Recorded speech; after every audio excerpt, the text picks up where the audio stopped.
Friday afternoon, this is the Muster on Hokonui with Andy Muir. Privileged to have in studio the Gooserooter from Geraldine. We've had him on the program before. His name is Robbie Shepherd, sharing a fantastic message as well. Robbie, welcome to the program. Pleasure to be here again.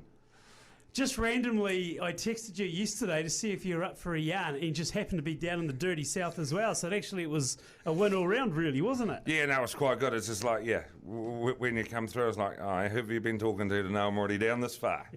So, it's been quite good to be down here for a couple of days. So, what are you doing down in the south anyway? Oh, I piloted down an oversized tiny home. And it's just like, some of these tiny homes are quite tiny, but some of the price tags are not so tiny. How tiny are you talking?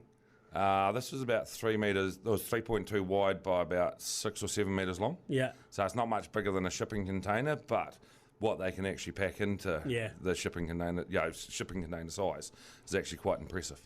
Now, you are the Gooserooter from Geraldine, and you're very active on social media. Just tell people about your story.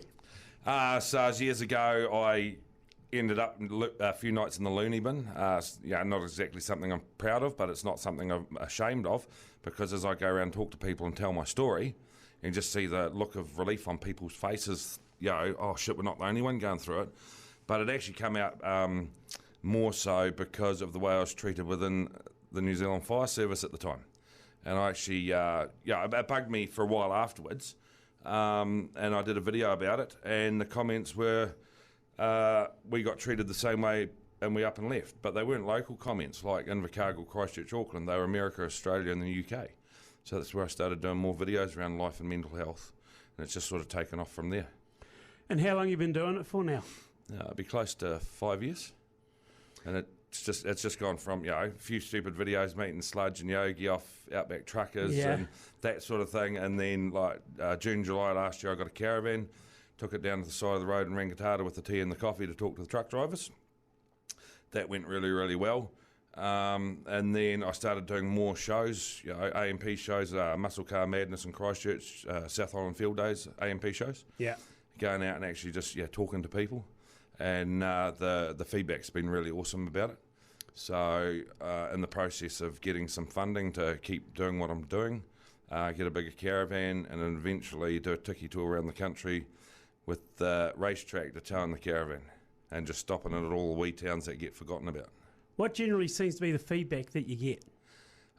Just because I'm open and honest about it, but I'm actually out there. I'm not like some people, make a video, hide behind Facebook or YouTube or whatever. I'll make the video and then I'll be out there at the shows, talking about it, sort of putting the face on it in both fields. It was online and in person. Because mental health is something that is really critical in this day and age, isn't it? And the old message is out there, it's okay not to be okay. And I always talking about looking after your top 3 inches, sharing your problems with your mates, because my saying is a message shared is a problem shared is a problem halved. Yeah. And it's just a matter of, we just got to look after ourselves in this day and age, don't we?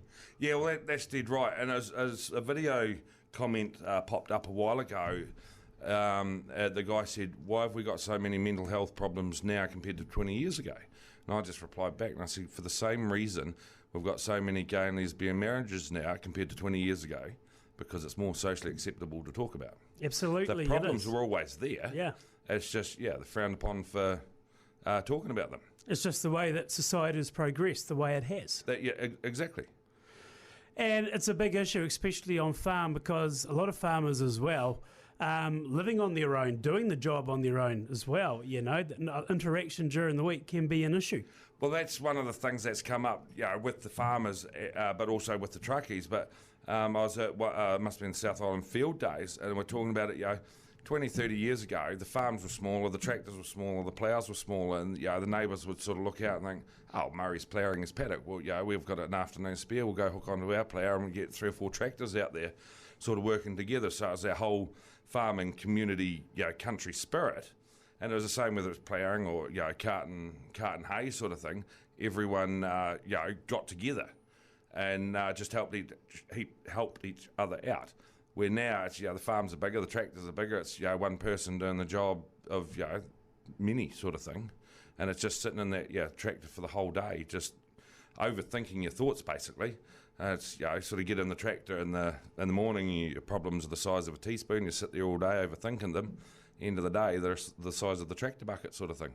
And the problems at the end of the day are still the same problem. It's the same size. Yeah. It's just because your brain's naturally overthought them. You're blowing stuff out of proportion. Do you find people opening up when they talk to you because all of a sudden they realise, shit, this guy wants to listen to what I'm on about and actually start letting you know what they're thinking? That is the biggest thing I have noticed is, I'll tell them my wee story. And yes, you see the look of relief on their face. And then, they start opening up and it's just like that, the floodgates opening sort of thing. But, once I've had that conversation with them, they sort of feel so much better. But then they know, there's other steps they can take as well, and I'll point them in different directions of, the best places to go. But it's not so much just being at the shows and that sort of thing. Like I'll talk to people, whether it's through Snapchat, Messenger, phone calls, or whatever. And this is, it might be through the middle of the night or through the day or whatever. But it is just that, good feedback of, that initial contact. And then talking to people and say, go see these people or those people, they'll sort of help you out. But if you get stuck, come back to me and I'll, help you out some more sort of thing. Because the reality is somebody will be listening to this afternoon thinking, this guy's onto it, and people will be wondering what their next avenue or where do they turn to? Where do they turn to? Depends on, every person's story is different. Yes. So one of the things that I was telling people is go and have a look at my page, which is the Gooserooter Truck This and Truck That, and just have a look at some of my videos, and because I talk about essentially the same thing, but in different ways, different analogies of life and that sort of thing. And a lot of people actually get a lot of benefit from that. And then people send me a message, hey, this is what we're dealing with. What do you suggest? Or, I might talk to them for half an hour on the phone. And I'll get off before I hang up, I'll say to them, right, I've talked about a whole lot of stuff. It might not make any sense, but give it a day, give it a week. You'll start thinking quietly of what I've said, and you'll start putting stuff into perspective.